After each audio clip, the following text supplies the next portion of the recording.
বিসমিল্লাহির রহমানির রহিম। হযরত ফাতেমা জাহরা সালাওয়াতুল্লাহ আলাইহার কবর নির্ণয় করা হয়নি কেন?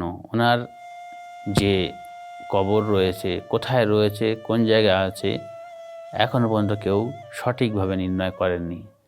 কেননা বলা হয়েছে যে হযরত ফাতেমা জাহরা সালাওয়াতুল্লাহ আলাইহার রওজা বা কবর জান্নাতুল বাকিতে রয়েছে, কিংবা বলা হয়েছে মেম্বারের পাশে রয়েছে, কিংবা জান্নাতুল বাকি এবং মেম্বারের মাঝে ওনার কবর দেওয়া হয়েছে। যেহেতু তখন পরিস্থিতি এমন ছিল, হযরত আলী আলাইহিস সালাম হযরত ফাতেমা জাহরা সালাওয়াতুল্লাহ আলাইহার দাফন করার পর কিছু এমন পরিস্থিতি ছিল যার কারণে হযরত আলী আলাইহিস সালাম বিভিন্ন কয়েকটি কবর সেখানে করেছিলেন এবং সেই প্রতীক তৈরি করে রেখেছেন যাতে মানুষরা বুঝতে না পারুক যে হযরত ফাতেমা জাহরা সালাওয়াতুল্লাহ আলাইহার আসল কবর কোনটি।